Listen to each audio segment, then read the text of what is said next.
सिंध के 24 अजला में ज़िमनी बल्दियाती इंतखाबात के नताइज आने का सिलसिला जारी। कराची की 11 में से 5 यूनियन कमेटियों का गैर हतमी गैर सरकारी नतीजा सामने आ गया। पीपल्स पार्टी 4 यूनियन कमेटियों के साथ आगे। 15 में से पीपल्स पार्टी के 6 काउंसलर कामयाब। नून लीग और जमात इस्लामी का एक काउंसलर मुंतखब। यूसी 2 बल्दिया टाउन जिला कमाड़ी में पीपल्स पार्टी ने मैदान मार लिया। इसी हवाले से बात करेंगे, लियारी कराची से हमारे साथ मौजूद हैं इक़्तिदार अनवर, आगाह कीजिए।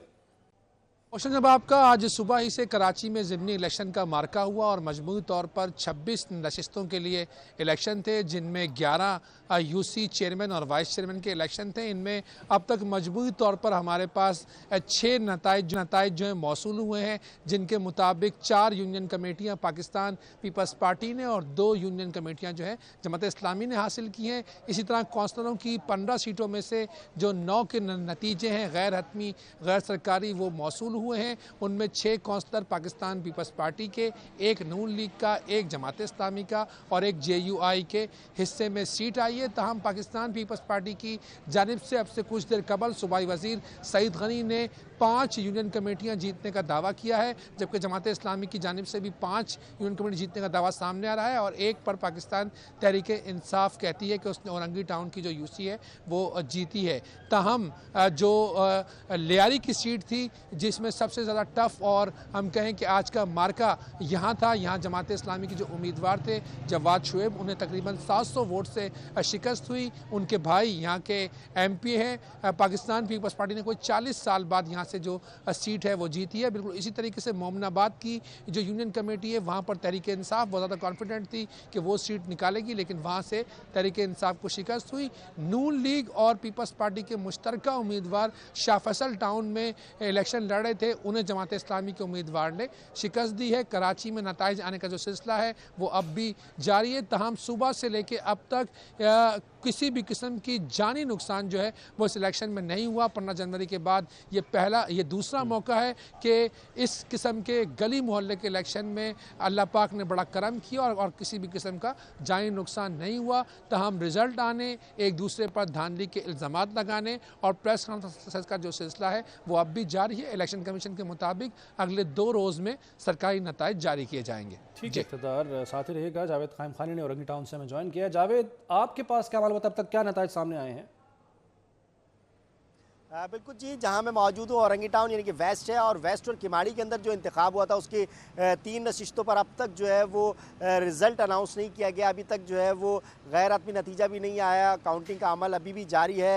रात का ये पहर है, अब तक जो है वो गिनती का अमल मुकम्मल नहीं किया जा सका। DRO के दफातर के बाहर जो है वो सियासी जमात के जो उम्मीदवार थे वो और उनसे ताल्लुक़ रखने वाले दीगर कारकुनान जो है वो मौजूद है और अपने रिज़ल्ट के जो ऐलान है गैर हतमी और गैर सरकारी नतीजा इनिशियली जो अनाउंस किया जाता है उसके लिए भी वहाँ पर भी मौजूद है। लेकिन आम बात यह कि जो एजेंट्स थे वो भी मुकम्मल तौर पर जो है अपने कैंप ऑफिस जो है वो नहीं पहुँच सके हैं। इस वक्त हम UC 1 और UC 2 यानी कि औरंगी टाउन में मौजूद हैं और इन दोनों के नताइज जो है वो अभी तक मुकम्मल तौर पर जारी नहीं किए जा सकते हैं। और इसी के साथ साथ जो है वो साथ ही जो किमाड़ी है, किमाड़ी में जो इलाका था रशीदाबाद यानी कि बल्दिया टाउन की है, कि वहाँ पर भी जो है वो अभी गिनती का अमल जो है वो जारी है। इसी अब तक के इत्तलात के मुताबिक जो है वो जो अनाउंस कर दी गए रिज़ल्ट उसमें जो है वो आगे पीपल्स पार्टी और दूसरे नंबर पे जो है जमात इस्लामी है। इसी तरह जैसे इक़्तिदार ने बताया कि पूरा प्रोसेस जो है सुबह जब शुरू हुआ तो कुछ सरवी का शिकार था और उसके बाद जो है वो शहरी और वोटर्स जो है वो बाहर निकालने के लिए कामयाब रहे। सियासी जमात के जो उम्मीदवार हैं अपने वोटर्स को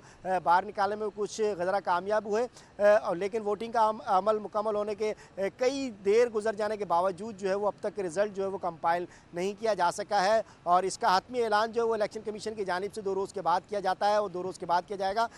मजमूई तौर पर अगर कहीं पर झड़पों और उस हवाले से बताएं तो कराची के 11 यूसीज़ में जो इलेक्शन हुआ वहाँ पर इक्का दुक्का मुकामात पर कुछ सियासी कारकुनान जो है वो पार्टियों के आमने सामने हुए, एक दूसरे पर नारेबाजी भी की गई, लेकिन पुरअमन तौर पर रहा। और IG सिंध की जानिब से सिक्योरिटी के जो इंतजाम दिए गए थे उसके मुतालिक जो है वो उनका बयान भी सामने आया और उन्होंने इत्मीनान का इजहार किया कि अमन तौर पर रहा और मुकम्मल तौर पर अमल प्रोसेस जो है वो इलेक्शन का मुकम्मल हुआ। इसी तरह जितना रिटर्निंग अफसरान को जो है वो पूरे हसार के अंदर हिफाजत के साथ साजो सामान के साथ जो बैलेट पेपर और दीगर सामान था और वोटों का जो रिज़ल्ट बनाया गया था, जो फॉर्म्स थे, वो तमाम को जो है वो DRO ऑफिस पहुँचा दिया गया। अभी बकाया कंपाइलिंग का अमल जारी है और इलेक्शन कमीशन की जानिब से जो हतमी नतीजा है उसका भी ऐलान किया जाएगा। लेकिन इस वक्त तक जो है वो कराची में मजमूई तौर पर देखा जाए तो पीपल्स पार्टी की सबकत है और इससे पहले भी तकरीबन जो 92 नशिस्तों पर जो है वो वाज़े बरतरी और उसके बाद 6 जो अदालत की जानिब से जो रिज़ल्ट इस्लामाबाद से आना था उस पर भी जो है वो उनकी जानिब उन्हीं के उसमें जो हक़ में फ़ैसला दिया गया है। और इसके साथ साथ अगर आज की जो है उनकी कैलकुलेशन के मुताबिक तकरीबन 6 नशिस्तों पर जो है पीपल्स पार्टी का ये कहना है कि अगर हम ले लेते हैं तो मेयर बनाने के लिए कामयाब रहेंगे। लेकिन दूसरी जानिब जो है वो जमात इस्लामी भी पूरा मन दिखाई देती है कि उनके भी जो उम्मीदवार हैं उन्होंने जो नशिस्तें ली हैं तकरीबन 5 पर वो दावा कर रहे हैं कि अब तक जो है वो 5 नशिस्तों पर उनके उम्मीदवार आगे हैं और गैर हतमी नतीजे के मुताबिक जो वो अपने आप को कामयाब भी करार पा रहे हैं। दोनों पार्टियों की जानिब से दावा किया जा रहा है। देखते हैं कि कराची की दौड़ में आगे कौन बनता है मेयर और कौन जीतता है। लेकिन मजमूई तौर पर जो फैसला है वो आवाम ने करना था उसको तो कर दिया। लेकिन अब जब मेयर आएगा और उम्मीदें सिर्फ यही हैं कि कराची के जो मसाइल हैं, बुनियादी मसाइल हैं, वो हल किए जाएँ और जो भी इलेक्शन में चेहरा जो जीतने के बाद सामने आए तो वो सिर्फ चेहरा ना हो और वो सियासी पार्टी ना हो बल्कि वो लोगों के लिए काम करे और कराची के जो काम है बुनियादी तौर पर यानी कि पानी का सबसे बड़ा जो मसला है उसे हल किया जाए। जी ठीक है, जावेद साथ ही रहेगा। अली हमज़ा ने हैदराबाद से ज्वाइन किया है। अली हमज़ा, आपके पास क्या मालूमात अब तक कितने नताइज सामने आ गए हैं, कौन लीड कर रहा है यहाँ से? जी बिल्कुल, पाकिस्तान पीपल्स पार्टी जैसे कि पहले से ही बल्दियाती इलेक्शन में बिला मुकाबला नशस्तों में भी उनकी वाज़ेह अक्सरियत थी और अब जब पोलिंग हुई है तो पीपल्स पार्टी नुमाया तौर पर नजर आ रही है। 160 यूसी थे जिसमें से आज की अगर इंतखाबात की बात की जाए ज़मीनी बल्दियाती इलेक्शन की तो आज की 2 नशिस्तों की चेयरमैन और वाइस चेयरमैन पर कामयाबी के बाद पीपल्स पार्टी की जो मजमूई पोजीशन हो गई है वो 160 में से 98 यूसी जो है पाकिस्तान पीपल्स पार्टी ने अपने नाम कर लिए हैं। जबकि जनरल वार्ड के जो काउंसलर है उसमें भी पाकिस्तान पीपल्स पार्टी वादे तौर पर कामयाबी समेटती हुई नजर आ रही है। अगर आज की बात की जाए तो आज तो पीपल्स पार्टी जो है वो लीड लिए हुए यहाँ से। ठीक है, अली हमज़ा, जावेद कायम खानी और इक़्तिदार अनवर, तीनों का बहुत शुक्रिया।